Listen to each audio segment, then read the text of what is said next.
Hello, and welcome to one of our new vital webinars, a positive cyber approach, avoiding the myth and misdirection.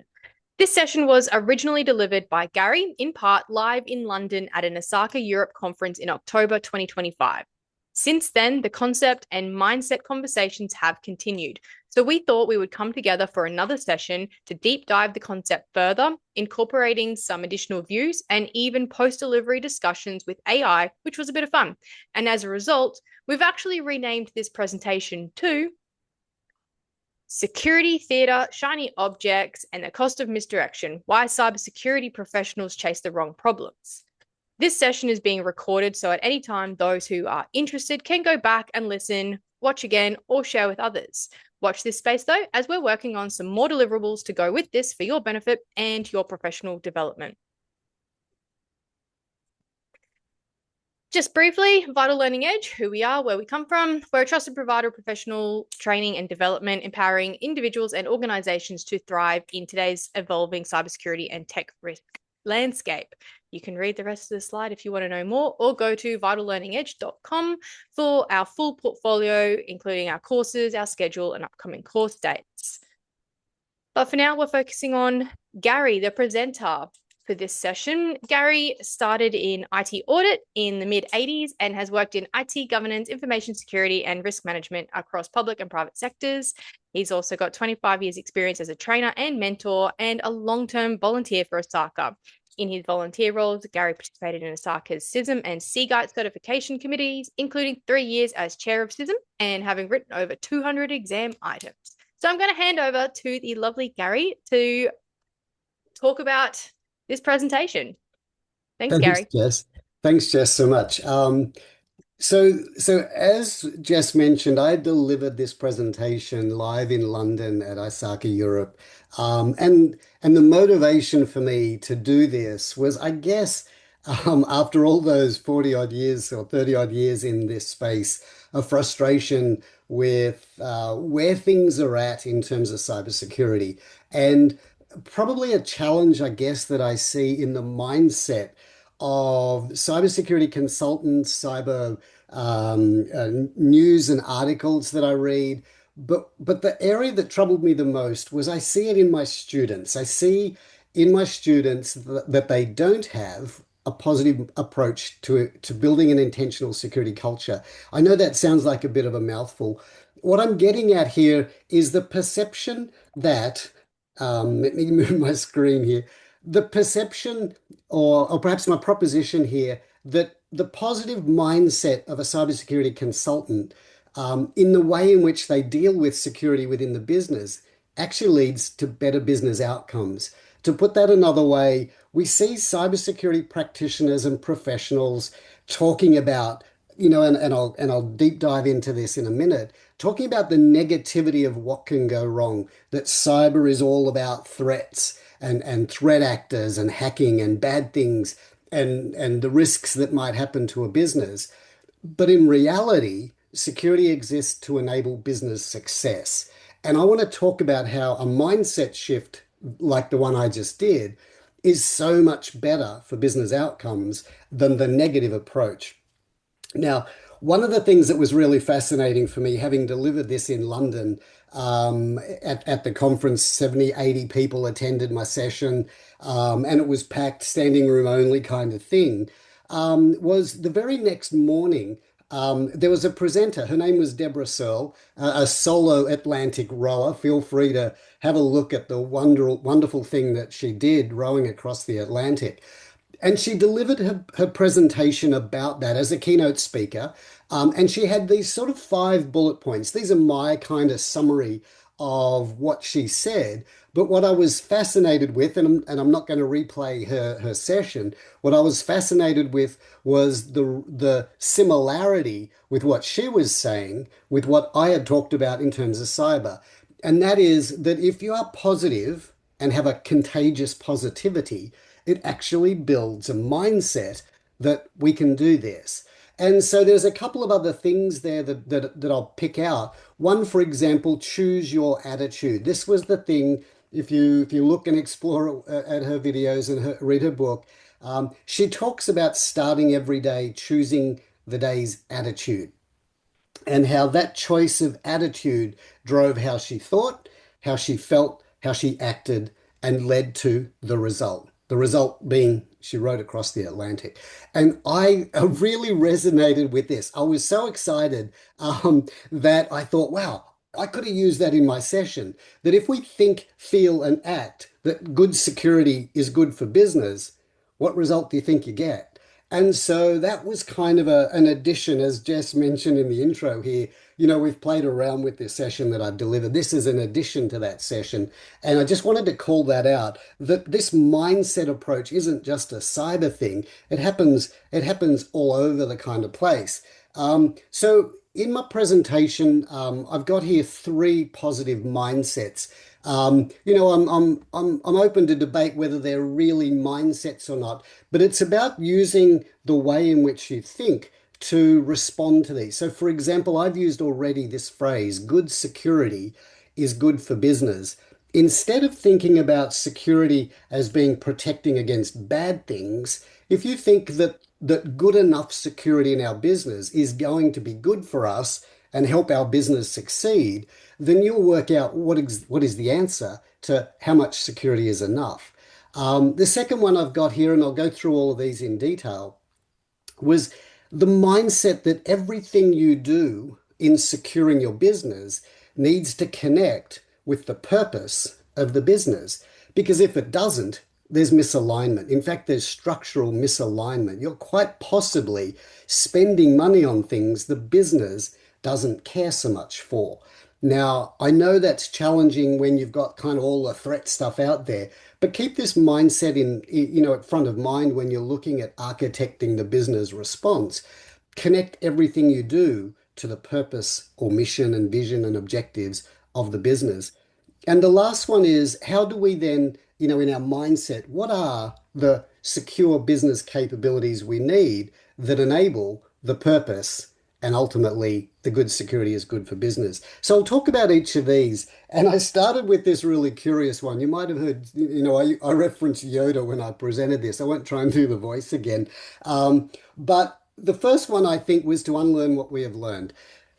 I mentioned that my students come to training. That might be CISM training, C-risk training, CISA certification training, probably also ISO 27001 lead implementer training, among others that I do. And whenever I have somebody who's come from cybersecurity background and learning, and I ask them the question, some questions that I'm going to pose in a little while, like, for example, what is the purpose of being secure? They almost always revert back to a negative response. In other words, to prevent bad things from happening, to stop threat actors, to minimize loss. And all of those things are useful, but they're not the purpose. And so what I've started with here is to unlearn those things, unlearn the negative approach, and let's have a look at those things. The first one I've got here is that I see a lot of cyber practitioners with an excessive focus on all of the uncertainties, all of the risks, all of the threats, all of the potential problems that might go wrong. In fact, from a risk perspective, the list of potential uncertainties is infinite. Anything could go wrong at any time with anything for any value to any great impact. And so the more you focus excessively, I guess, on all of those uncertainties, the more you end up in the mire of trying to solve 1,000 things and not build the right things.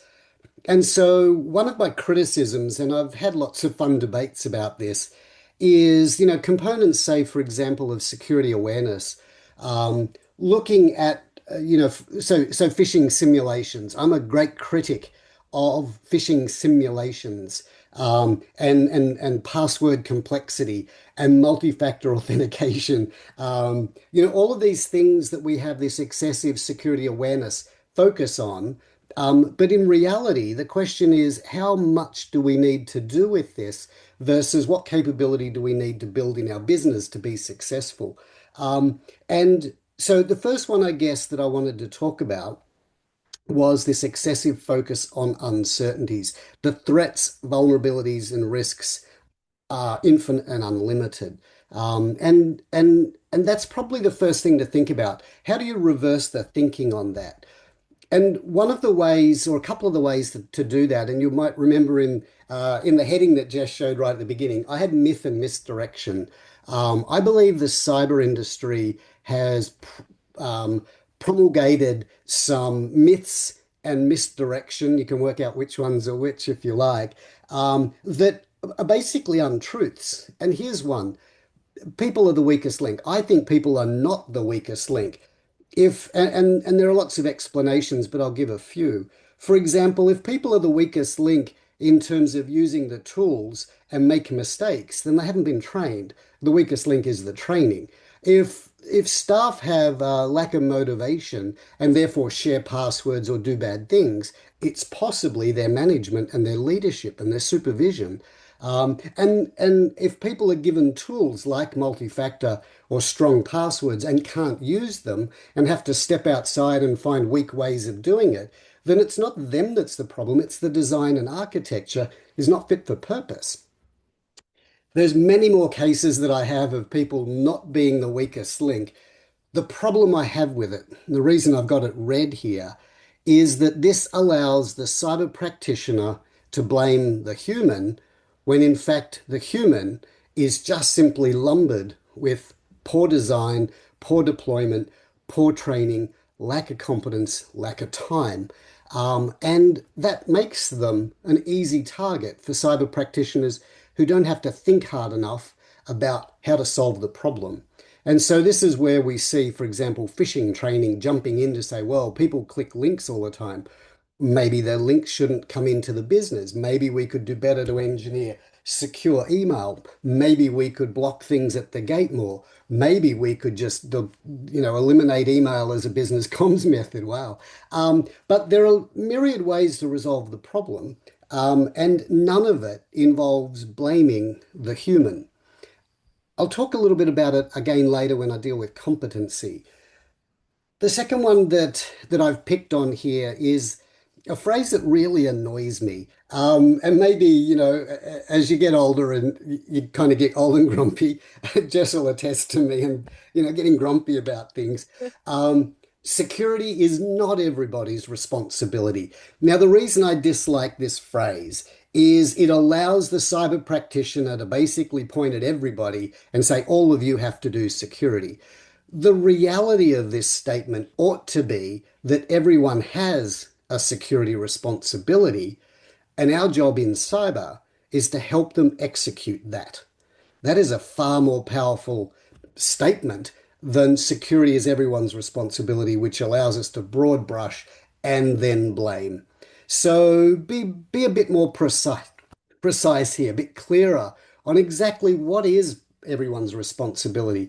I think when I presented this in London, I used some examples. So, for example, think about, I don't know, a teacher in a classroom. What exactly is their security responsibility? What about a branch teller in a bank? What is their security responsibility? What about, I don't know, a manager of an administrative function, a CFO, a CIO? What is their security responsibility? By answering those questions, we can hone in on what competence do they need to do their job, and we can resolve the question about how well equipped are they to execute their responsibility.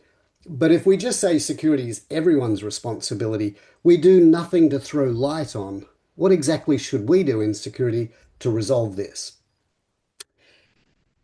There's this one as well. Now, asset threat vulnerability assessments. This is one I added. I actually took it out of London presentation because I just felt it would distract me for way too long. But let me just really quickly summarize it. The reason I dislike this is because we hear cybersecurity practitioners talking about protecting the most valuable assets, crown jewels, whatever you want to call them. But assets only have value in context. If I have a list of names and addresses without context, it's just a list of names and addresses. It could be the phone book, which is public. But if it's my list of patients as a doctor, it now has context. And it's the context of the asset that's more important than the asset. And when I have asked audience, my students, about how might they understand a risk, they'll give me I've got a database. That database might be at threat and there's a vulnerability, so I'll do an assessment. But I said, I might ask, what about the context? What if it's just the phone book as a database? What's the value of it? And so the key to this one is to ignore the asset piece and replace it with context and value. Um, the people that if you're watching the video that have been in my training, you will have heard me have my $100 horse scenario. Jess, I may have shared that with you sometime. I'm waiting Um, to hear it still. I haven't caught oh, it yet. you haven't heard it. Well, let me use it now then. And this was what was going to take me up some time in London, my limited time frame. The $100 horse. The scenario goes like this. Now, I called it the $100 horse because I've been using this since last century, right? In 1999, I found the first time I presented this. And it goes like this. Imagine that I'm about to buy a $100 horse. Now, I know I need to put it inside a fence or something. I need to secure it somehow. Now, that fence is going to cost $1,000. So I've got a $100 horse and I've got $1,000 control cost. Is that a good bargain? Is that a good price to pay? Now, obviously, between Jess and I, we can't kind of play out that scenario. So let me throw you to the answer. What I find in the discussion I have with students and with others about this is that the cyber practitioners will tend to quickly jump to the asset of 100, control 1,000. That is not a good investment. Why? Because they've looked at asset as the horse, the value of it being $100, but they've missed something really important. I just mentioned it. They've missed context. Why did I buy the horse? What kind of horse? My Hmm. horse might be just for me to take around the yard. I might live on a small property and I want to go for a ride. That horse's $100 value is the lifetime, value of the horse. The value at risk is a good phrase forward.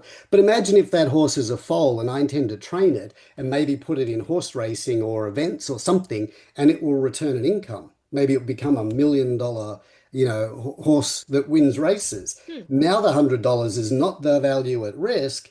It's the $1 million earning capability. Imagine that the horse is going to be used on trail rides. I'm going to do maybe an hour or two trail ride 2 or 3 times a week, $100 a ride. Over the course of a year, I'll make more than $1,000 out of my horse. So the value at risk is its potential earning for me. So the price that I paid is one component of the value of the horse, but it's not the value of the asset. Hmm. So the $1,000 may or may not be the right investment. And the answer to my $100 horse question is therefore, it depends. And imagine that my $1,100 horse is now worth, oh, actually, one more scenario, maybe I bought one horse, but I intended to buy, 15 others at $100 each. Now the $1,000 fence is protecting $1,500 worth of asset. So there's so many scenarios you can play out here where the thing on the screen, the asset of $100, is not the answer to your risk equation. It is not the value we're assessing. Now, there's also the scenario where the $1,000 fence may actually be considerably underinvested. You think about my $1 million horse that's earning money at the races. $1,000 fence might not cut it when I really need, CCTV cameras and maybe a perimeter around or something like that. Hmm. So there's quite a lot to think about just under the word asset here. But there's another side to this. And imagine that for my $100 horse, all I intend to do is ride it around my yard. There is a potential loss here too. And that is if the horse was to kick somebody because they got close to it and I hadn't prevented that, or they ran onto a road and caused a road accident, I am liable for that damage. Hmm. So the $1,000 offence prevents liability costs as well as protecting an asset. And all of that needs to be brought into the discussion of what is the asset at risk. So, that was kind of a longer discussion about the $100 horse scenario, and kind of why it worries me when I see cyber professionals using this model because they're often looking at assets, for example, a database of personal and private information. They might even be aware that it's personal and private information, but they're not seeing it in the revenue earning capacity of a business or perhaps the sensitivity of it to the person about whom that data resides. So, for example, medical details. Um, Mm, so that's that one. And so let me wrap a bit of this up now. What might go wrong is negative, infinite, and uncertain. Any number of things might go wrong. The cyber and kind of common approach to risk management is to ask this question and then kind of do risk analyses on the things that might go wrong. You might trim it down to just the major, high risk or key risk scenarios, but they are negative and infinite. And the uncertainty is essentially what we're trying to qualify and quantify, but they are still things that may or may not happen. mm, And there's a better way to do that, in my opinion, and we'll get to that in a little while. The last thing that kind of wanted to cover off in this unlearn part was I have a real dislike for the sale of security through fear, uncertainty, and doubt, or FUD, as it's been around for called for a very long time. And I've had some interesting kind of open public debating with deliberately with people who prefer a FUD approach to me who doesn't like a FUD approach. Um, let me give you a challenge.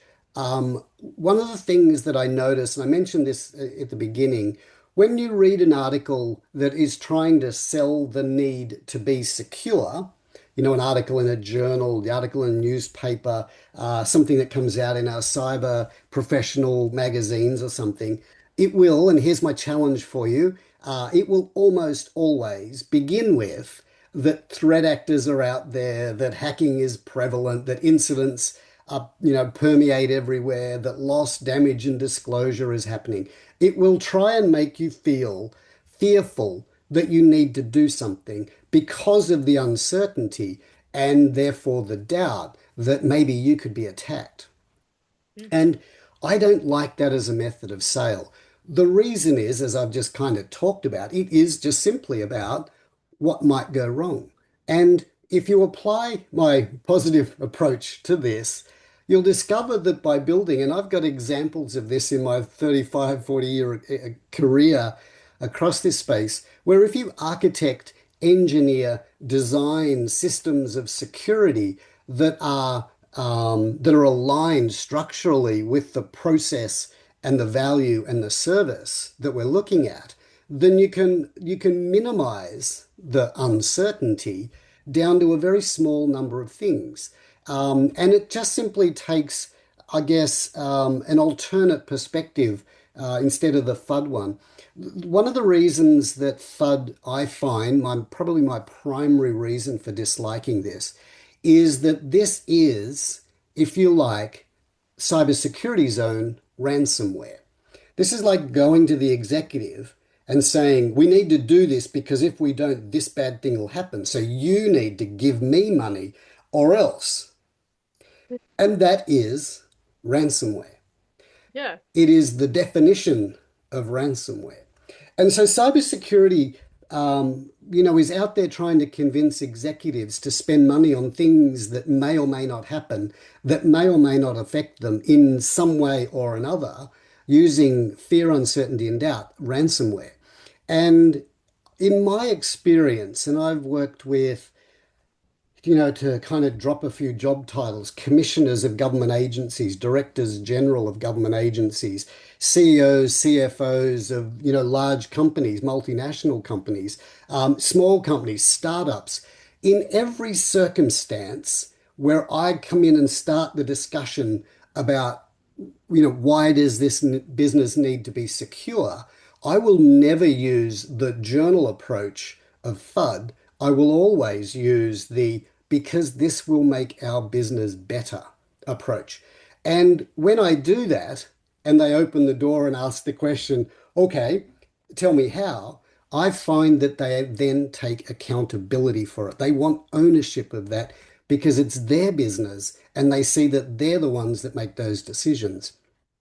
If you go to the business executive, and here's the scenario, I think I used this in London.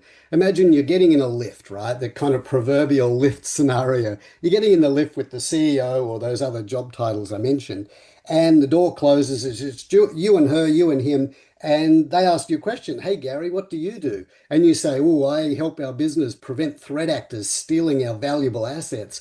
Then they're going to say, that's nice. Good on you. Thank you for doing that. You pop out here on the operations floor and, you keep at it. I'll see you.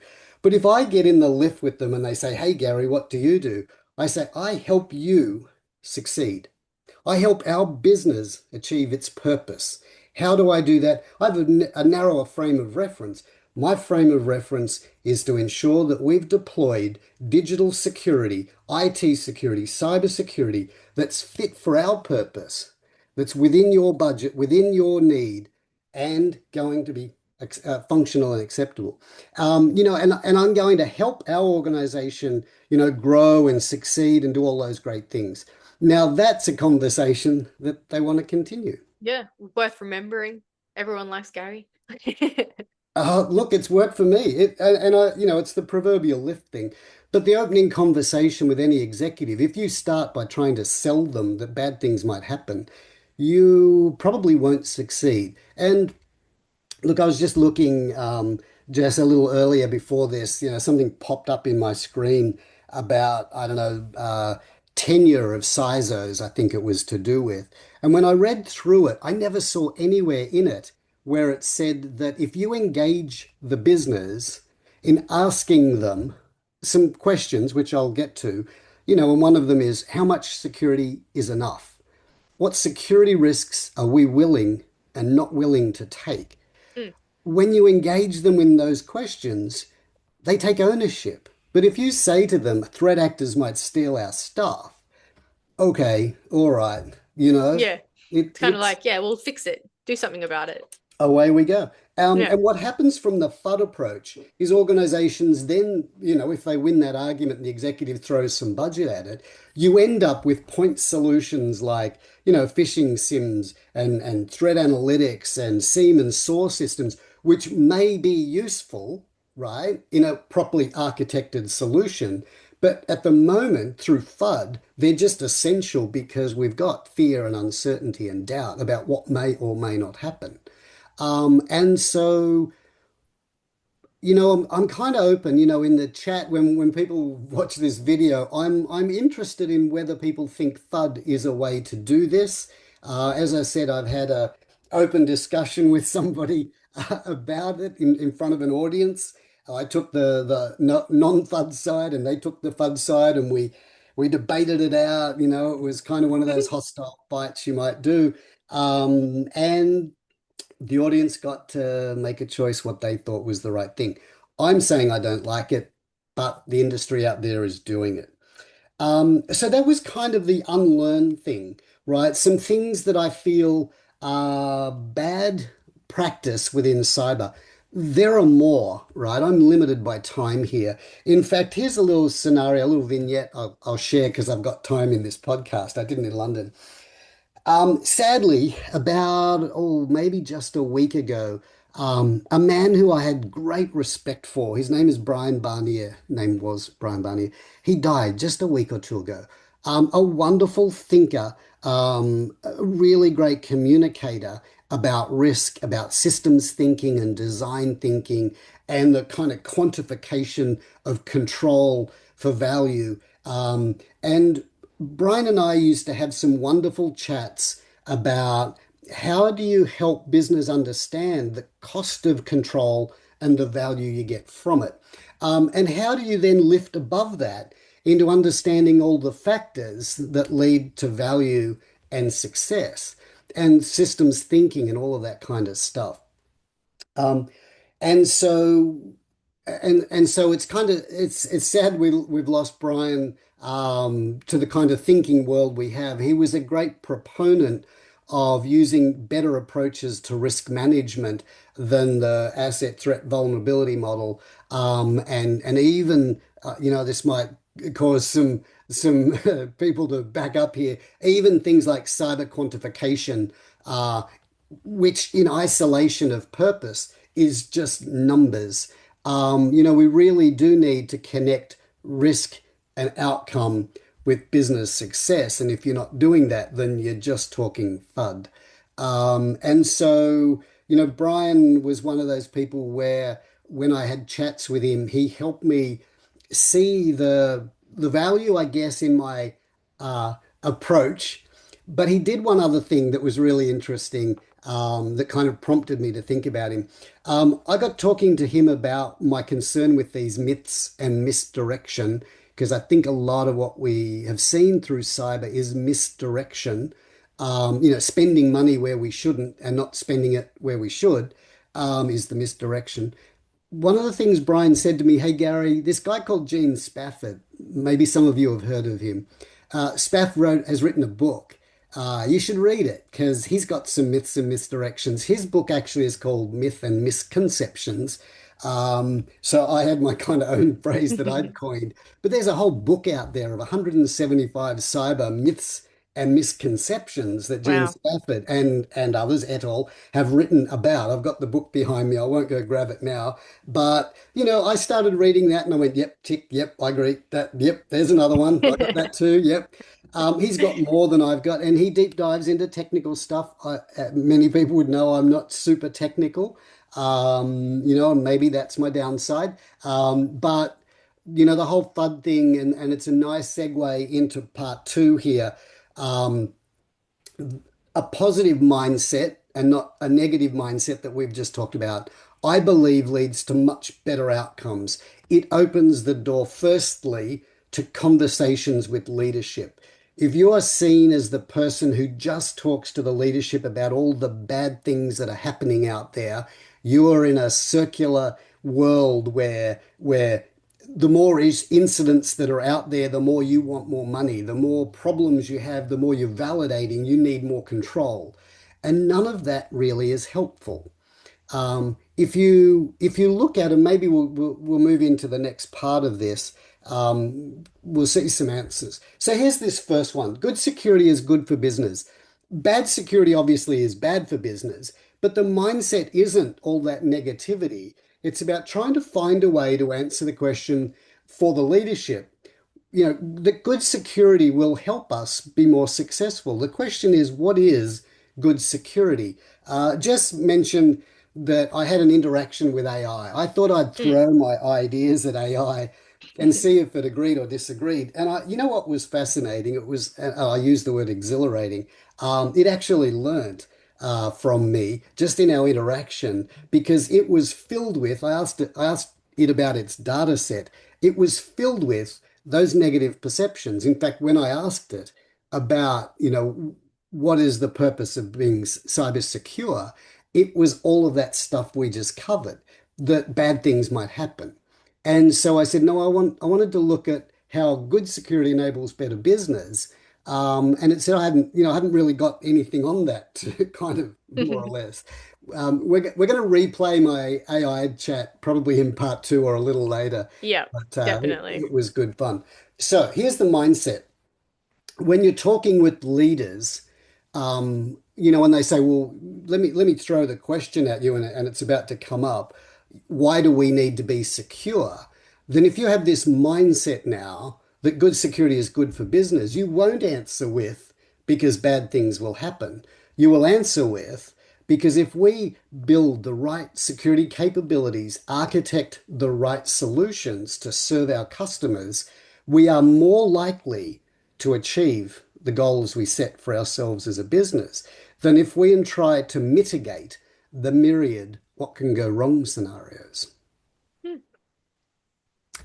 I like it. There's part one. Yeah. Part two is an interesting one. It was about understand your is about understand your business. I keep thinking of how did I cover this when I was in London.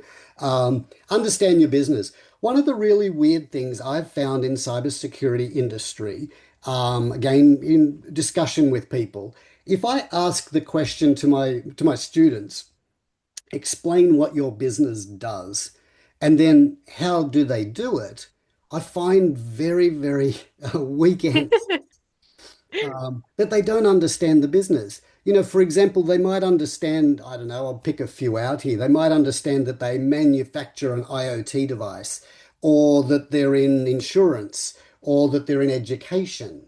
But there are more deeper questions you can ask. And here are some that I use.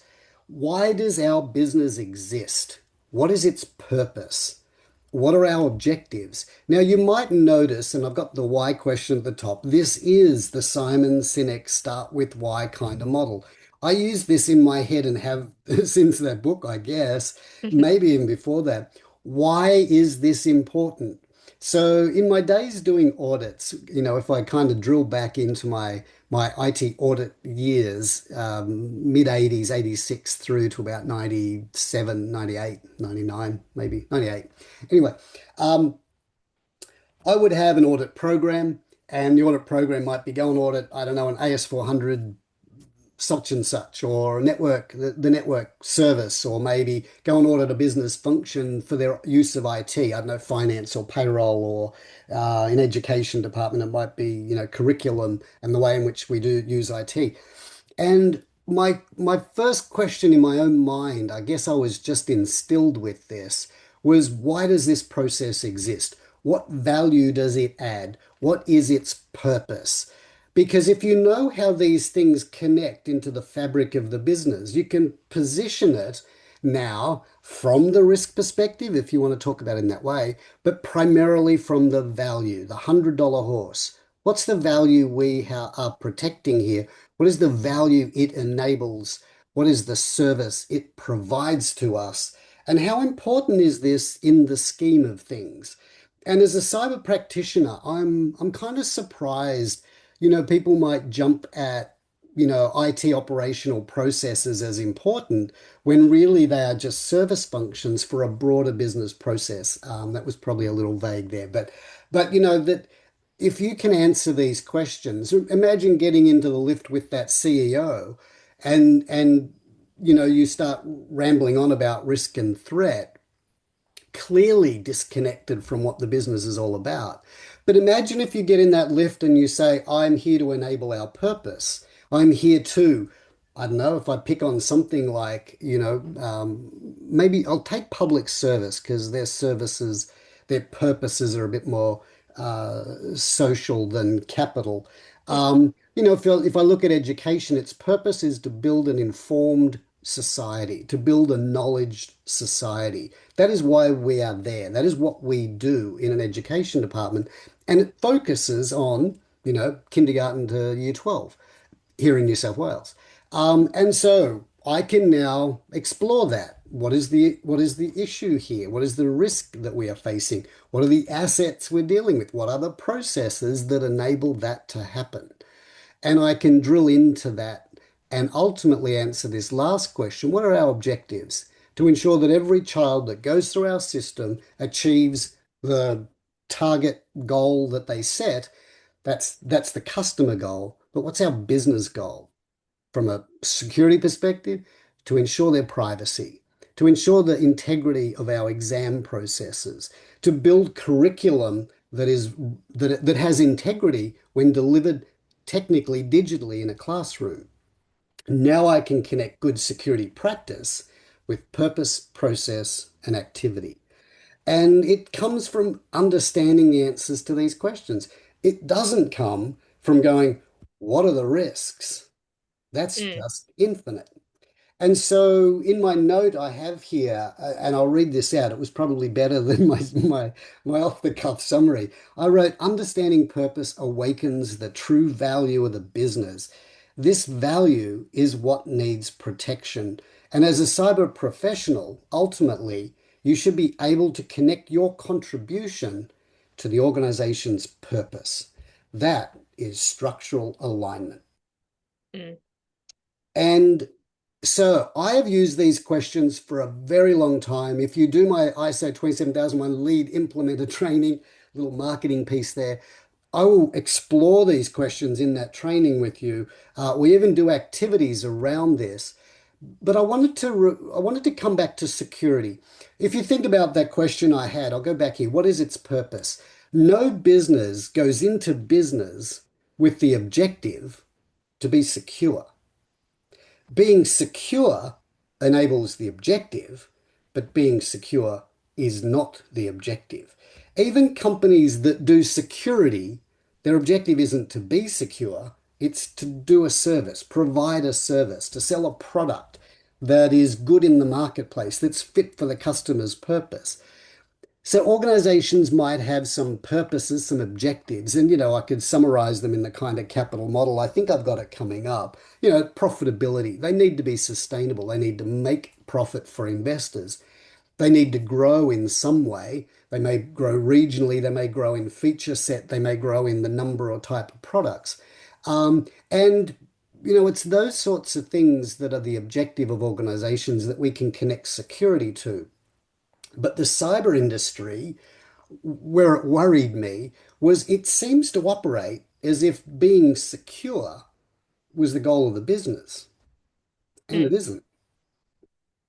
So be careful if that's how you perceive things. So let me move on to understand the business a little bit more.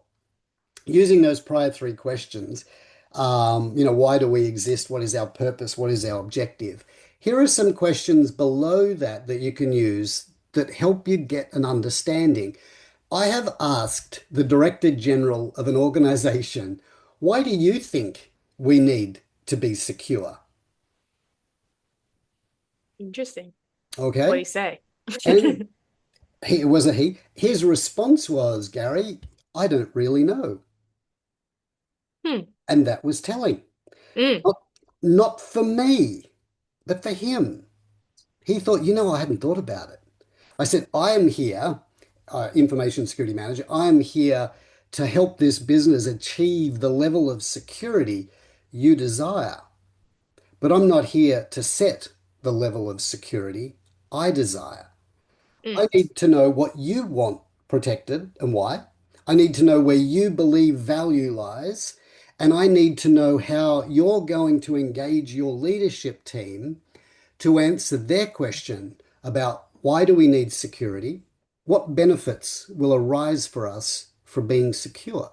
That government agency did a range of things. One of them was New South Wales Supply. They did the contract tender management for whole of government in New South Wales.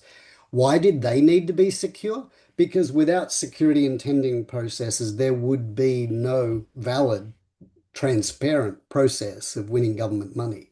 It Mm. would be corrupt. And so it was clear that security must be embedded into the practice.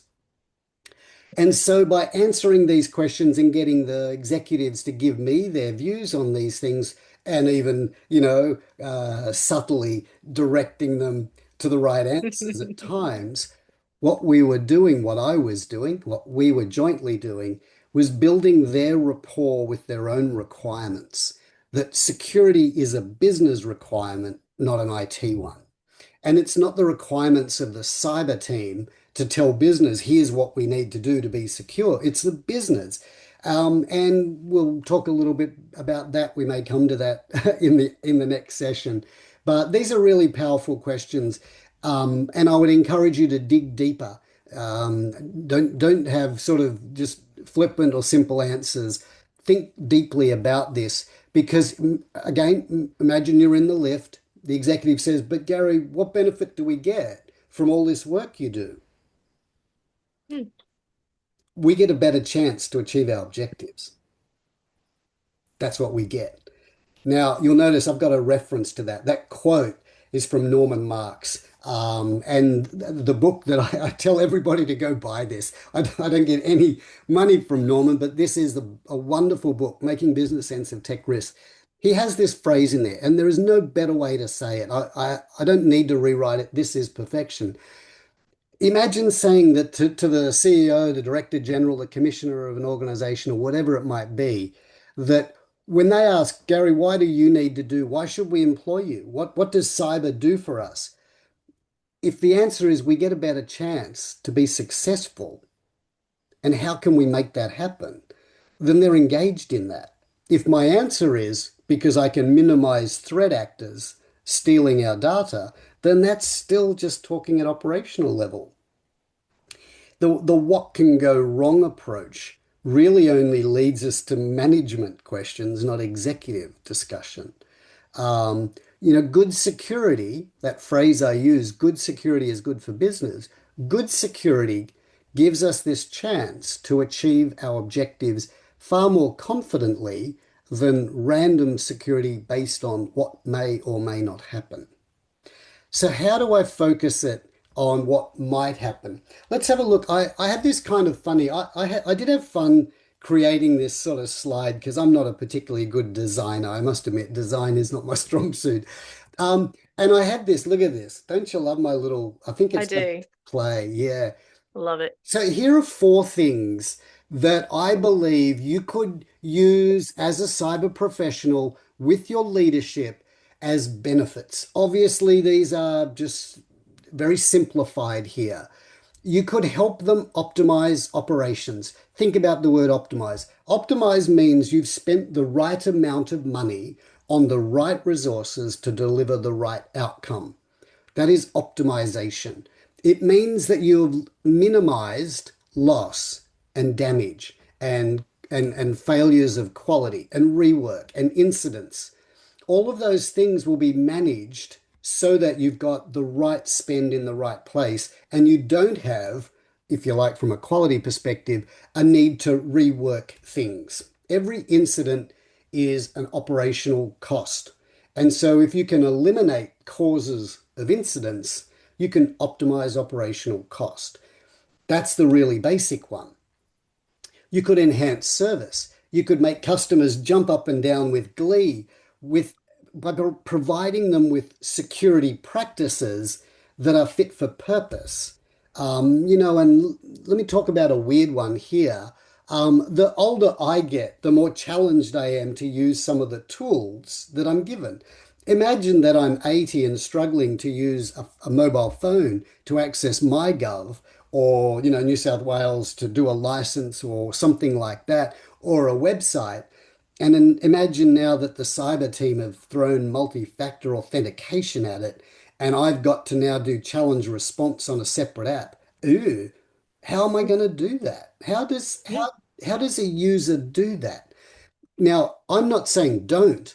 I'm saying think about it. Solve the problem. Make it easy for them. Enhance the way in which you can interact as a customer. Minimize, for example, the recapture of the same pieces of data. Eliminate processes which are inherently insecure, like email and therefore phishing. Eliminate them from the way you do business and park them into just casual conversation stuff. Now it doesn't matter if you block those emails. Mm. So enhance practice. Look at where good security enables service to be delivered to the right customer in the right way, fit for purpose. The fourth one I've got, to confidently innovate, because the way we do business change embeds good security into change practice. So that's an obvious one. Every development cycle should embed good security. I guess, look, if I do a little throw out, because I'm older, I've been around since waterfall days, and I know a lot of you will go, "Oh no, not waterfall. We're all agile now." And it was the beginning of agile that was also marks the beginning of the major kind of cyber stuff. Why? Because products were innovated without confidence of security, that security was an add-on. And I get frustrated when I hear, actually, I should move so you can read it. I get frustrated when I hear shift left. We were left in that process decades ago, and then cyber and agile came in and they shifted right and kind of forgot that good security is good for business and thought that add-on security might save the day. It was never true. Shift left was always the way it should have been. That we have to shift left is evidence of failed process, in my opinion. And that might be something that'll cause some public debate. The last one goes to everything I've said already. Score the goals, okay? Enable purpose. All of the three things around the other side here enable our organization to achieve its purpose in a way that is using good security. Imagine being able to discuss it in that manner with your leadership. You'll notice I didn't at any stage in any of that say minimize or manage risk, or I didn't talk about threat actors. I just simply talked about it from the positive language of good security is good for business. Um, so not only do we get a better chance to achieve our objectives, we also get a better chance of satisfying our stakeholders, not just investors in a private company, but the community in a government agency. How many times have you been through a government agency process and thought, gee, that's annoying. Why did I have to fill that in? They've already got that. Good security, and I'm not, security is not everything, but good security will help you satisfy stakeholders' needs as much as anything. So there's more to it than just enabling purpose. There's enabling, sales. There's enabling customer satisfaction. There's enabling, net promoter score. And you can even move on. Those of you that do my lead implementer training will see that I've got a little column on the right-hand side. I call it the four columns slide. If you remember that, if you've been in it, and I have one about just simply optimizing the business to get stuff that we didn't even think about. I had one client where we built an ISMS for them around their business process. And I said, if you lift and shift that, you could actually sell a whole new product because the model works for any product type. And they were thinking about that. Um, so, so there's the second part, mindset to connect security to the purpose of your organization, and then break that down as best you can to work out how does good security enable us to achieve our objectives? What exactly are we trying to do, and how does security enable it? I have an example in my notes here about purpose. And I've used this in my training. I actually used this strangely at a government presentation I gave a few years, 2 years ago, maybe now, in Tasmania. And I used this example, and there were some people in the room that put their hands up and said, "Hey, Gary, we're dealing with that right now." So here's the example. Imagine that, and I'm just going to kind of make this scenario a little bit vaguer, I guess. Imagine that you're a government agency and you want to put data in the hands of your people. And imagine the people are, first responders, incident responders, paramedics. They might be police, they might be fire, they might be ambulance, they might be the SES, the kind of community response.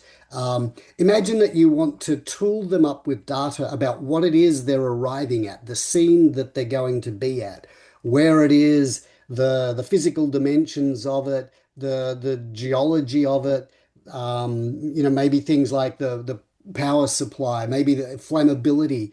Maybe it's, your security team who works for a company that has paints and stuff, and you're sending a responder out to a site where there might be materials that could place humans at risk. So imagine that you want to, as a security or as an IT team, you want to equip them with tooling that gives them access to data in situ at the point of response. And this organization in this kind of little vignette that I've got was thinking, okay, let's call it an iPad or a tablet or a smartphone. We'll need to have some authentication on it, right? Because you couldn't just, this was their thinking. You would have to have kind of the business of multi-factor authentication on this device. And the debate between security and purpose comes up. So security is going to, and if I use the positive security approach, ensure only authorized access. But purpose is to enable the people using it to respond to life and death situations. So by minimizing unauthorized access, by implementing a control, I am defeating purpose. I'm slowing purpose down. Imagine they turn up to a fire, a road accident, something, and they go to log into this device and they've got to now go to their smartphone or wait for a text to come. Maybe phones are down. They can't log in because of multi-factor authentication, or it slows them. People die because Mm. of security. So that security does not enable purpose. It does not enable them as a first responder to do their primary job, save lives. Mm. So, how much security is enough? What risks are we willing and not willing to take? That was the question I put to in a phone call chat with the leadership group and the cyber team. I asked the group broadly, what risks are you willing and not willing to take? And I started with the obvious one. Are you willing to take the risk that by being secure, people might die? Nope. Pretty straightforward answer, hey Jess? Yep. So if we roll the lever from no security to total security, we have to drag it back. Is no security okay? In other words, we ask the business, if there was no protection on this device and any person at that site, anyone, not just a first responder, but the public, if they could log in to open that device, is that a risk you'd be willing to take? And their answer was, ooh, Mm. maybe, maybe. Mm. What could they do? Maybe they could enter a incorrect transaction, an event record. Oh, we were late arriving on site, or the time was wrong. Well, they could tamper with the log of the actual response. Mm. Is that a risk they're willing to take? What happened was they decided that those risks were worth taking and that they had alternate countermeasures for this. For example, CCTV in the vehicle. A paramedic vehicle has CCTV in it. So police cars, they have body-worn cameras. You could potentially see on a camera if somebody was tampering with your iPad, Mm. right? You have a countermeasure against your primary risk. So connect security to purpose. Did they put it on? No. Primary Save purpose. lives. Now that's a vignette, an anecdote, a story. In other circumstances, the decisions may be different, but it needs to be thought through. No point securing something if you disable purpose. And even that statement requires context, right? There may well be circumstances where you need security because of, human life is more important. And we could get into architectural theory like fail secure, fail safe, fail open, all of those kind of practices to ensure that human safety is primary and other things are secondary. But it does require thinking, right? Not just we've got a policy that says multi-factor on all our devices, so therefore put multi-factor on these tablets and off they go, and then people die because, the nurse or the paramedic or the police officer or the fire officer can't log in because they've got their phone in the truck or the car and they're in the middle of the place looking at I don't know, a tablet or whatever. Yeah. So that was mindset two, connect security to purpose. Part three was now kind of putting that together and trying to optimize the business through being secure. And I use a couple of questions here again. And this is essentially the question of capability. What must we do well as a business to succeed? If you're an education department, you think about the breakdown of processes here. We need to have students, we need to have curriculum, we need to have teachers, and we need to deliver it, and then we need to examine them. That's the core process of education. You could break that into any number of kind of processes for different organizations. The question really here is, what must we do well in all of those now to succeed? And this is where the risk question flips from what could go wrong to what must we do well?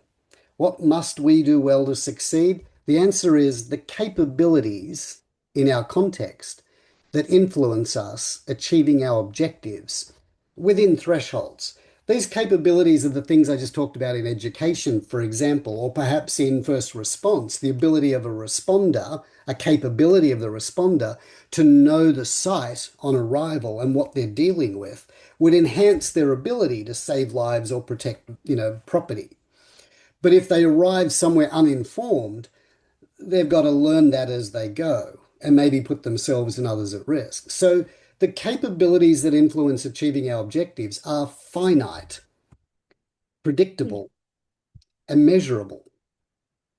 And if we build good security into the capabilities that enable us to succeed, then we now only need to measure the residual, that's probably a bad word there, but the remaining risks that we have that are either inherent to these capabilities or are outliers like threat actors.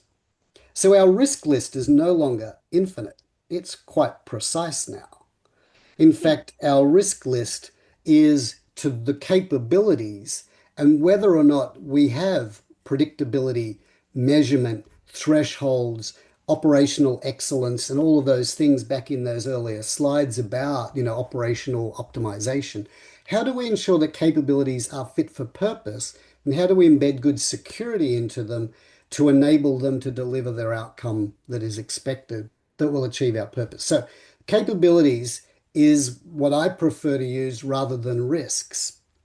If you would ask an organization, how do you ensure that you have good security in place? It wouldn't be that we've identified all the risks, because that's infinite and ever changing. It would be that our capabilities have been defined and built securely.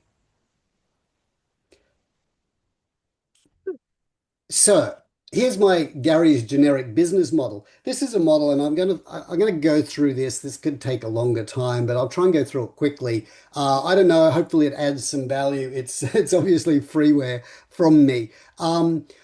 Many years ago, it would be 1995, 96. I had to come up with the answer to a question. It was a simple one. What is our IT audit universe? What are all of the potential IT audits we could do? In order for me to answer that, I had to ask, well, what's the audit universe? What does the business do? And how do I then work out what are my priority audits? And somebody in the leadership of the business said to me, our business is too complex. You won't be able to identify it all. And I said, I don't think that's true, and I like a challenge. So I came up with a model. And the model works like this. Every business, no matter how big or small, from a 5-person startup to a 380,000 Department of School Education model, has a strategy of what product or service they're going to deliver. How will they create a product? How will they create a service? How will they put that in the marketplace? How will they put it in the hands of the customer? I just call it product strategy. That process, that's a process there, leads to the process called product design and development. You could obviously replace the word product with service. The, the product or service we want to deliver needs to be designed and developed. You think about, your agile framework and any other design, development, manufacturing, all of that stuff fits in that little circle. And I just call this the product life cycle. My organization, which I'll get to at the end, had therefore a product life cycle. And I asked, well, where are those processes in our business and what are they really called? Because this is generic. But once a product is built, is designed, developed, inventoried, if you like, put on a shelf if it's a book, put on a web page if it's something that you want to sell, now has to be sold and delivered to a customer. So there's processes for sales and delivery. And then the customer consumes the product, and that's the customer life cycle, how they engage with what we're selling and how they consume it. And that leads to a feedback loop. And this little 4 boxes, if you think about it as a clock face, 12, 3, 6, and 9, is essentially what every business does in the world, no matter how big or small. They have product and they have customer. How do those processes work? Go and find out in your business. Every business is supported by operations and support, finance, legal, HR, IT, risk and compliance, audit, whatever else you need. But every business has something that does those functions. It may be outsourced, and parts of that model might be outsourced as well. And lastly, we have governance and oversight and leadership and executive. And these six things are exactly what every business in the world does. So, what must we do well to succeed? Find the answer in these processes in your business and ask, what security do we need there? How much security is enough? And what risks are we willing or not willing to take? So if our product is an IT product, I referred at the beginning of this to IoT. Imagine you build a widget, I don't know, a home device, a home alarm system, or a camera. Your product design and development needs to build a product that's fit for purpose, that has security embedded into it, and then that when the customer has sold it and delivered it, that they can install, apply it, and be secure as part of using it. So now I've got some activities for cyber people to go and say, do we do that? How much security have we built in to our product? But if you don't know this, then you're basically down here in the IT function securing IT. And this is where Hmm. cyber, I think, also struggles. They struggle to understand that the best place for security is not just in your IT infrastructure, but embedded in business process. People are the weakest link. Well, not if my designers and developers and sales and delivery and customer support people understand what their security responsibilities are and are skilled in executing that. Um, I've got a little anecdote here. I had a client who had a customer support function, and they had come along to my kind of generic security awareness activity where I talked about why security was important in the business. And their team went away and thought, we can't quite operationalize that for us. We couldn't quite see how, my phrase at the beginning, security is everyone's responsibility. What I tried to do was to say everybody has a security responsibility. Try and work out what that is. I knew the business reasonably well, but I didn't dive in on their particular example. So they came back to me and said, Garry, could you come show us how we need to embed security into what we do? And so, being a customer support function, I decided we would just workshop it. So, here's what we did. Hopefully, this is okay, Jess. I'll take this Yeah. through a little No, I like scenario. it. Here's what we did. I asked them, what do you do? And they said, we take calls from customers about our products, usually when the products have failed. Okay, so the customer is at that point kind of grumpy, right? They're not happy. Something's gone wrong. They may even have, their customers might even have unhappy customers who can't get something done. Yeah.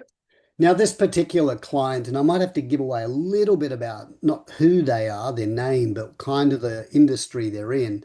They're in the industry of payment processing, a tap and go card. You tap on with your card and get something, like your Opal card or Mikey card or that kind of thing onto a device that they own as well, that works or doesn't, right? And so here's what happened in the workshop. So I said, so how do you validate a customer? How do you know when somebody rings you and you're about to tell them about the product that they have configured and deployed that customers then interact with? How do you validate who they are? And they said, oh, we don't really have a model. And at this point, the manager in the team said, hey, Garry, I've actually just thought of the answer to what must we do well in my team. And it was that she took a call one day and I had on the other end of the line a question. And it said, is this device configured to take, a certain type of card, right? Visa or MasterCard or Amex or whatever it might have been.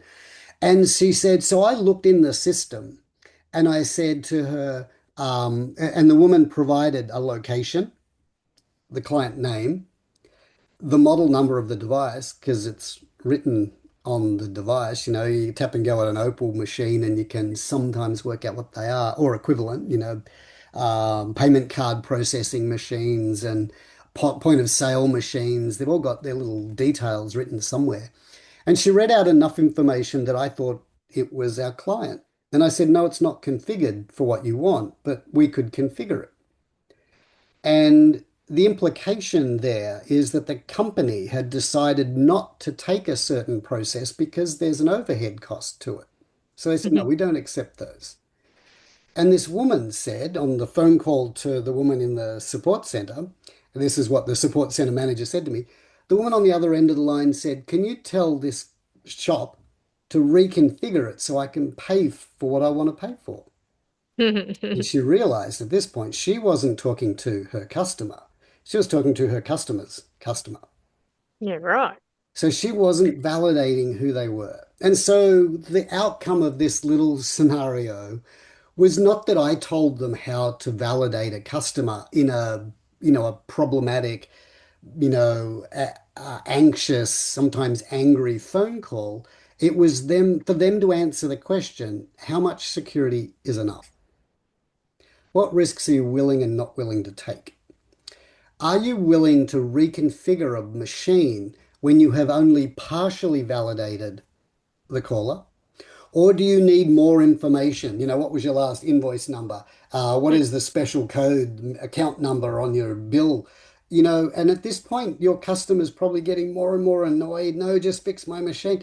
So at what point do you call that and say, okay, no, we'll deal with the problem and maybe run a risk that you've done something without authorization? Did that make sense, I guess, just for you, Jess? Yeah. So the point to it was to understand context and understand, I'll go back to that thing right at the beginning that I said, everyone has a security responsibility. Reframe it. Help people understand what their responsibilities are and then how they execute it, the capability needed. So they built a capability, if you like. What they built was a criteria list or a checklist of when you get a call from a customer, here's at least what you need to validate. And here are some optional things if you're willing to take it further, because if you can take it further, do so. If you don't, think about the risk that you're now taking. And wow, perfect outcome for them. Yeah. I have actually a funny story that's along those lines. My in-laws tried to go to, oh, well, it's a funny story. So I tried to go to Telstra to return their Foxtel box, right? They were getting rid of Foxtel because they didn't want it anymore. And my mother-in-law took the box in and was like, here you go, have it back. We just want to cancel it off the plan. And the lady at the desk was like, oh, sorry, you're not the account holder. You don't have authorization on the account, so you can't do this. And she's like, what do you mean? I do have authorization. Let me do it. And she's like, no, it expired yesterday. So we're going to have to get my father-in-law to come in to do this for you. She's like, well, okay, he'll be back in 10 minutes. He comes in and they're like, okay, yep. So here he is. Return the box. Oh no, we need to send him a code to his phone to then reauthorize all these things to be able to return the Foxtel box. And they were like, he doesn't even have a phone. Like he's a retired old man, doesn't have a phone. Like he does, but it's not with Yeah. him because there's no point because mother-in-law's there. And ended up, they just said, yep, okay, look, she's authorized. It was only yesterday it expired. The box is here. Here he is. They checked his license. It matched the bill details and all that sort of stuff.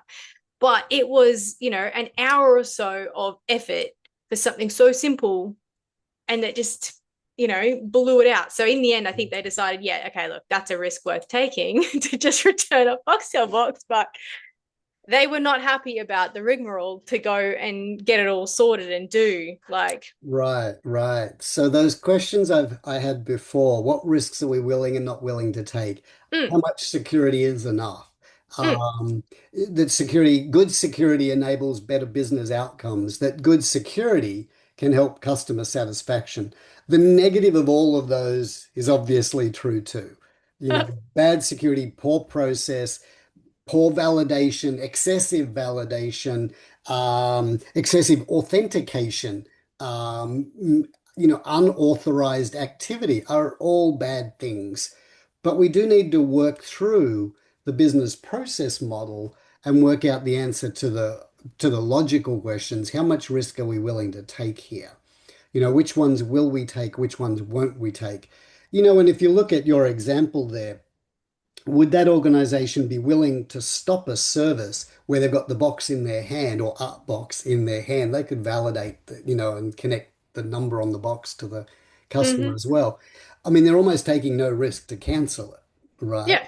Without the rigmarole of validation, Mm. possibly. I don't know it deeply, but there you go. That's where the Yeah. cyber folks can come in, and security architects or just simply business solution architects can come in and help in this kind of model to work things out.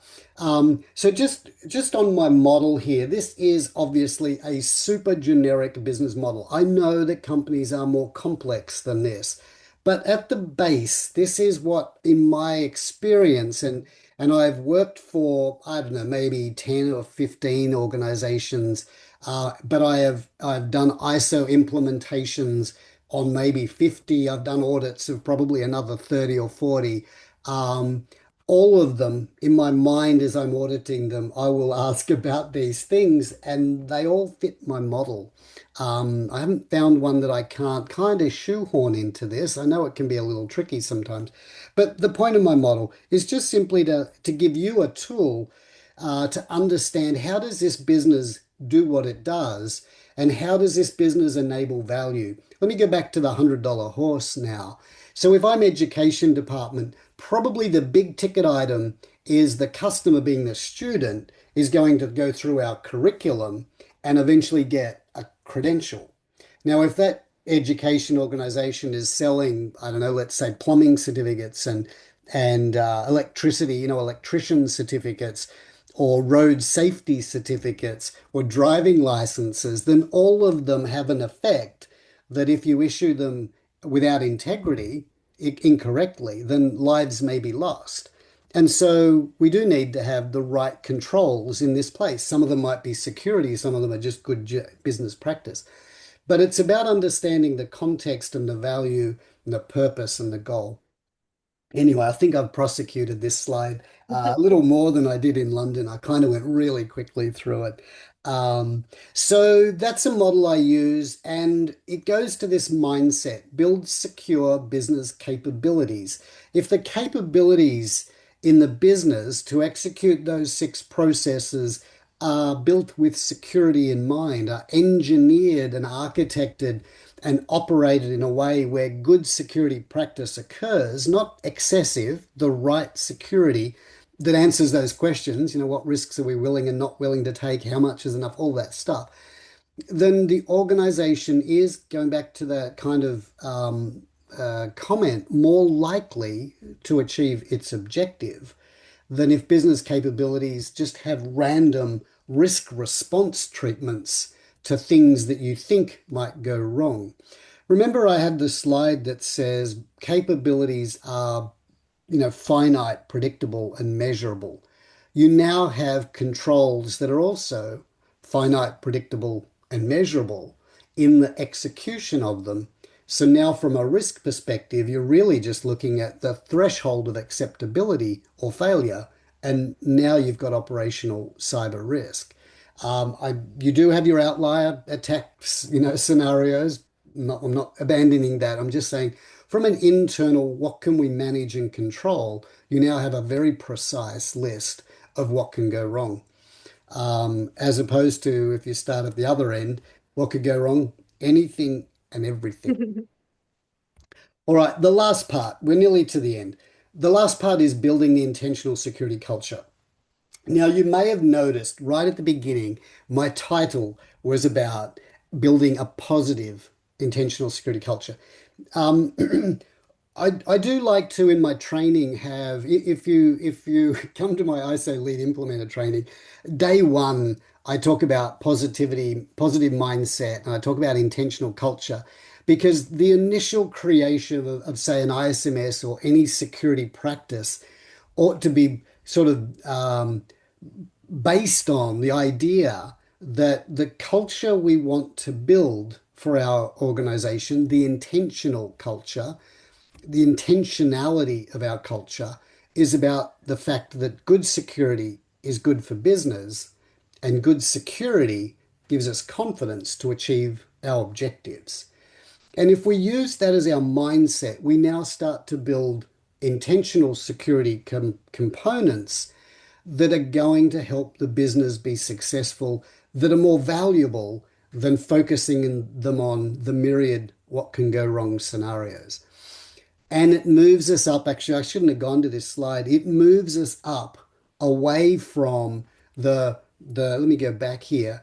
The cultural pieces that I really get annoyed about. So let me just throw this one out there. When I ask about what is an intentional culture, I might hear answers like that people don't click phishing links.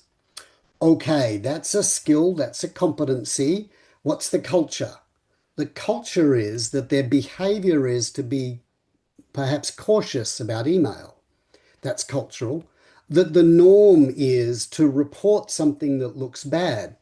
That's cultural. And it might be that they report it to somebody who will act on it and fix it. That's cultural. That we take action when bad things happen. Those are things you want to happen. Those are the intentional cultural aspects that go with phishing. Phishing is just an activity. It's just a control through phishing sims and building up people's capability. But it isn't the culture that you're after. The culture you're after is the behavior that goes with it. The problem that I have, and I might just prosecute this little case, the thing that I really dislike about phishing simulation is that it inherently tells people who are not tech savvy often, not everyone's tech savvy, but many, I guess, the digital natives are more and more now. But it teaches people that email is to be, is to be cautious about, that it is building paranoia about IT. It reinforces the negative idea that IT can only protect us so much. And that's a truth, but it's also, about saying that IT is broken and breakable, and we need people to be good enough to help us secure ourselves. It doesn't paint the picture that, for example, when you hop in your car, that the car is fit for purpose for you if you're competent to drive it. It's like saying you hop in a car, but you need to be careful, the brakes might fail at some point in time. And if that happens, here's what you should do. It builds paranoia about what can go wrong. It doesn't build capability about what must be done well unless you take it there. In other words, phishing may happen. We will block as much as we can at the gate. That's a given. However, when it comes through, here's what we want you to do. Here's what we want you to, how we want you to respond. That is building the intentional culture. Reprimanding people for clicking on phishing links is basically just entrapment. I have a story on that too, actually, Gary. Feel free. We got, we got Um, time. yeah, so I know someone and they're a big CEO now of a massive company, and their IT department or cyber department did a phishing, activity, and they got done. So they obviously clicked a link in the phishing email, and then the IT department called them in to have a discussion on it, saying, this is quite obvious. Why did you click the link? And the response was, I don't have time to look through emails that look like they're written by people I'm talking to, but slightly swap an A and an E around. I Yeah. don't have time to do that. And if your systems can't defend against something as simple as that, well, then you're not doing your job good enough, and I should replace you. It's a Eh. very good, it's an open space for discussion. Yeah. Um, I don't like it, phishing sims, when people aren't given some capability to start with. I think that's a precursor, otherwise it is, as I said, entrapment. Mm. But I think there has to be the realization that it is not building an intentional security culture. It's building in a level of paranoia. It's building a capability, and it's valuable. It is useful. Your scenario is truthful and relevant here too. But it isn't a culture. The culture is Mm. far bigger than that. Let me talk a bit here about culture, and I wanted to start at the top. You'll notice in all of my discussions, I refer to executives, that we're here to enable the executives to carry out their role ultimately so the business will succeed. Because ultimately executives are accountable for what must be done well, right? It's just the way it goes. That's what Hmm. their job is, to ensure the business succeeds. Our job as cyber practitioners is to help them achieve that from a security lens perspective. And when you take, and here's a gripe of mine because I got 1,000 of them, when you take CISO roles that see their responsibility as being to ensure the business is secure, they have now allowed the executive who should be accountable for it to disassociate from it. And therefore, the CISO takes the risk of how much risk are we willing and not willing to take, and where do we need good security? Because the executive has said, well, the CISO is doing that. So business executives, product owners, remember my four sort of circles, 12, 3, 6, and 9 circles. Product owners own security in product. Customer service, customer functions, sales functions own security within those functions. That is the model I prefer. I don't like, and this might be an open debate and discussion we could have in one of our webinars. I don't like the role of CISO taking on security capabilities that are probably part of a business function that belongs somewhere else. I know that's a tricky business to get into. We now have CISOs with security operations centers, and they might even have, security risk and compliance functions and all of that embedded in them. And so it gets kind of nuanced and difficult and challengeable. But ultimately, theoretically, in my opinion, having seen this for 35 years, the best role for a CISO is an advisor and consultant to the executives who are accountable for what must be done well, because they then can make the decision on how much security is enough. And if they're making that decision and they're making it consciously and capably, they're two intentional cultural features, then what you get is teamwork within the business. But where the CISO takes that out and makes it their job, then these executives don't need to know anything about it and therefore can't be held accountable for it. And or if they are, can dispute it. I think there's a real bunch of issues in here. I have in my notes the problem I have with ISO 27001 in clause 5, if any of you out there know what I'm referring to, it has a heading in there called leadership and commitment. And in my training, I talk about how I don't want commitment from executives. I want ownership and accountability. I want them to own security within their business function, within, the security requirements of their business, and I want them to be accountable for the results we get because they're the ones that are going to drive the spend.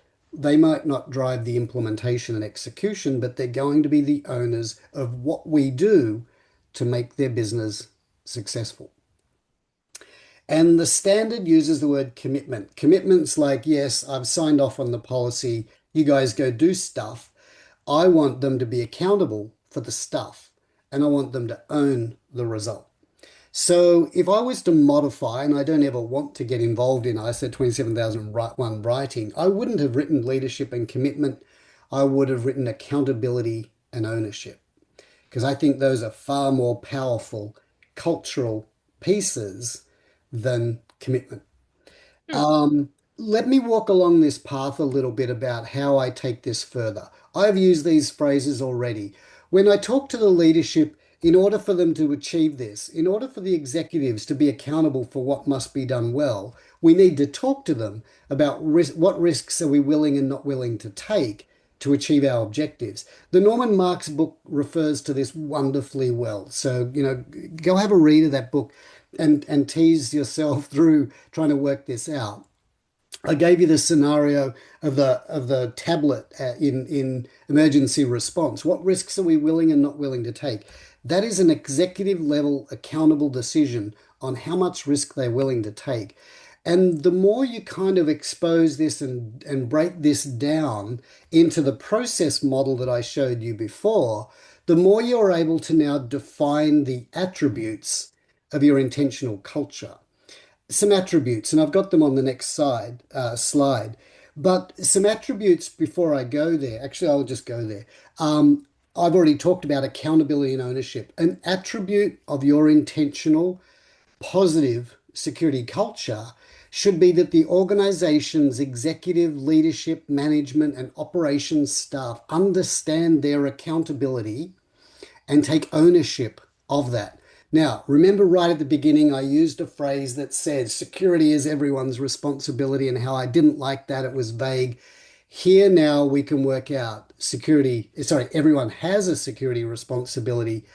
What do they need to do? Well, they need to execute their accountability and ownership. Why? Because we now understand it. We've helped them gauge what they need to do. We've helped them identify the capabilities in their processes that deliver a secure outcome. Positive language, avoiding the what can go wrong until you actually get to that part of the discussion. How does good security enable good outcomes for our business? Looking at optimal, you don't want maximum security, you don't want minimal security. I dislike organizations that just want to do enough for compliance. Those are the organizations that you shouldn't be doing business with. If they're not willing to spend the optimal amount on their product, service, processes to deliver, not just for themselves, but for their customers, then they're taking more risk than we probably would like. Optimal security means they've answered the decision transparently and proactively. How much risk are we willing to take? What risks will we take and which ones won't? Appropriate behaviors, I could talk forever about that. They're really just about things like openness, transparency, reporting on problems, um, a feedback loop. There's nothing worse than people being chastised, berated, or disciplined when they say, this process doesn't work for me. This policy is unimplementable. This standard can't apply here. You need to give them a process and allow the behavior to challenge what is good security and whether it is enough or not. And allow people to you know, continual improvement, I guess, where I'm headed here. Allow people to build a continuously improving business around that. Now, that could mean, and I don't think I have a slide on this, less security. You may be saying we're taking too much, we're spending too much on security control. I talk about this in my training, where you could, for example, if you're rolling out or have already a process for user access verification, user access reviews, if you find that the UAR, UAVs don't have any findings now, you could take more risk by pushing the time frame out. And the moment you find another flaw, you go back to root cause analysis and work out what went wrong and fix it and maybe reinstitute your frequency until everything is good again. And that's risk-taking behavior, lowering the operational cost and consciousness about what risks we're taking. Suitable authority is really just instead of, you'll notice I don't use the word delegate here, that people have authority to be secure and take risk, security risk, in their job. It goes back to that everyone has a security responsibility. What is it and how do we skill them? How do we build the capability? How do we write the processes for them? Remember my example of the card tap and go card thing. Suitable authority to those people on the help desk to say, yes, I've authenticated them enough, and now I'm going to solve their problem. That's suitable authority. And instead of maybe holding them to account or disciplining them and asking them later, why didn't you validate them? You took a risk and we've got a problem. You have to skill people and give them authority to do their day job. You remember right at the beginning, I also asked, what's the security requirement of a teacher? What's the security requirement in their day job for a branch teller or an accounts clerk? What authority do they need to do their job securely? One authority, and it goes to behaviors, is to report when they can't comply. Hmm. They're authorized. I've got a wonderful example here. Let me play this out. Watching the clock here too. Let me play this out. 6 years ago, I used to do induction day at a government department. I've already referred to them, and I'll pick on the particular function that I used in that example. New South Wales Supply. I was part of an organization, a department that had all of the confidential tenders being drawn up, all of the tender responses, and back 26 years ago, many of those were in printed pieces of paper in a folder or an envelope.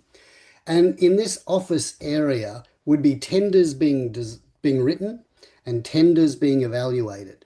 And I, in my awareness training, authorized everybody in the room to challenge a visitor on the floor of their office because no visitor should be on the floor of their office who is not being escorted.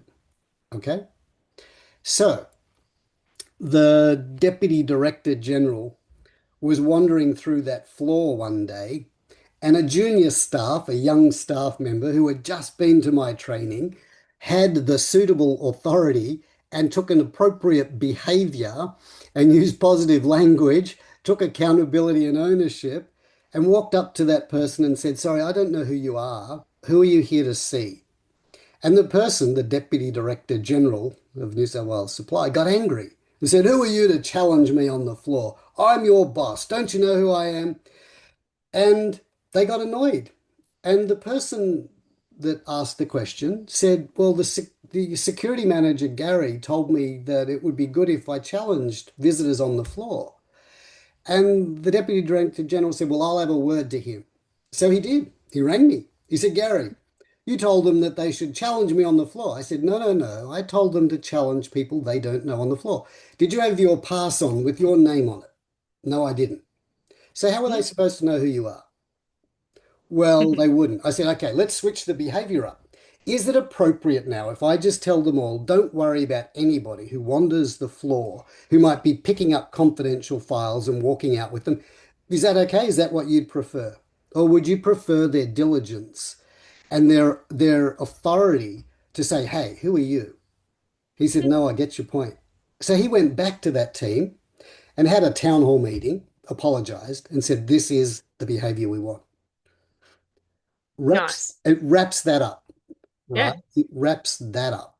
And so this is the positivity we want. We want people to be able to be authorized to carry out security related activities in their job with accountability and ownership using positive language. You'll notice he didn't accuse the boss. He just said, I don't know who you are. Who are you here to see?" Mm. Anyway, the last bit is the acceptance, an attribute of a good security culture ought to be that everybody, right, including that Deputy Director General, including that junior staff, accept that we measure, improve, and change the security we need to help us succeed as a business. That it isn't static, it needs to evolve as risk evolves, as the business evolves, as change happens, as we get better, as we get more informed, as we get more capable and competent. Okay, that it is normal that we will measure whether or not people do the right thing or not. It's not bad. It's helping us improve. That if we see bad things, we will hopefully improve it. And that change and constant change is going to happen because security isn't static. So I had a few more bullet points: rewards and punishment, meaningful, pragmatic policies and procedures, openness, transparency, and reporting. I had some more I could talk about, but just in the interest of finishing, I'll get there.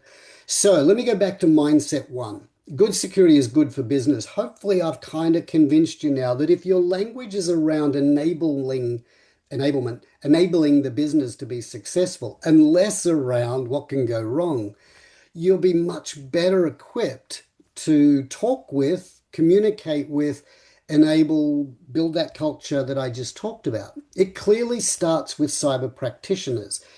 The more we use a positive approach to this, the more people come on board and help us help them. And we don't just help the business by managing risk. we help the business succeed. And that's the key to it. Helping a business be successful is far more valuable than wondering whether we should lock up our $100 horse or not. And so, in the end, change your mindset, help your business. That's what it's all about. It's that simple, Gary. It sounds simple. It sounds simple. Open to you now, Jess. I had obviously the Q&A, ask our experts in our webinar. We might replay some of this or have chat about this Yeah, in this podcast or whatever we'll this have. session recording. Yeah, no, well, what I wanted to say here is obviously this is a lot of your opinions, and Yep. not everyone's going to have the same, and Experience. that's fine. That's Open for fine. discussion. We can have those discussions, but we were also on the lines that this isn't new. Other people will most likely also have the same point of view, Yep. and it's not saying that everyone does everything wrong. Absolutely. So Yep. I wanted to make sure we put that in there. Yep. We touched on a few things in this session. Some of the courses were mentioned, and if anyone's interested in any of our training, obviously you can check out our website, vitallearningedge.com. Gary is an excellent trainer, and he delivers most of the ISACA portfolio, as well as our ISO 27001 training courses. So there's that, if anyone's interested. But moving on from here, Gary mentioned it in part one that he had a really interesting conversation with AI the other day. So we'll probably do another session on how that went and what it sounded like, because it was quite interesting. So that'll probably be next, I think. Gary, what do you reckon? Oh, absolutely. Yeah.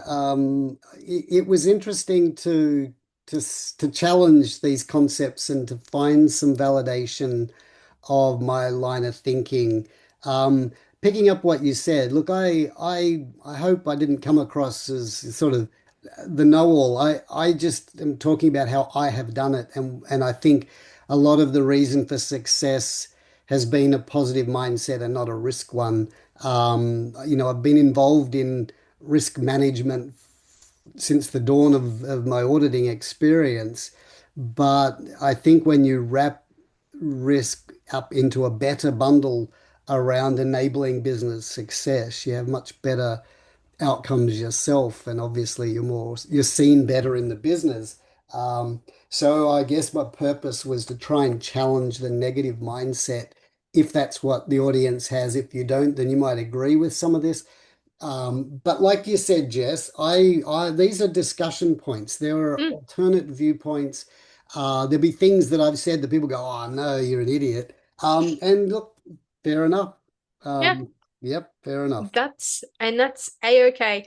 I will ask if anyone is still here listening, hanging out with us. If you have any questions or would like to have a discussion with us, just reach out.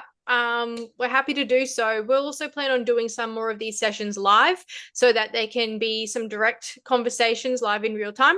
And maybe even a workshop or two. I kind of like the idea, just putting it out there, of a battle between Gary, yourself, and your positive mindset approach versus maybe someone who wants to go with the FUD approach with some execs, and we line them up and see who can like debate it better to get the budget. Something funny like that. I think that'd be quite interesting. Yep, it would be. I think that'd be super interesting. So yeah, watch this space. Thanks, Gary, for your time, your efforts. Thank We'll put you. this together. And yeah, thanks everyone for hanging out listening today. Thank you.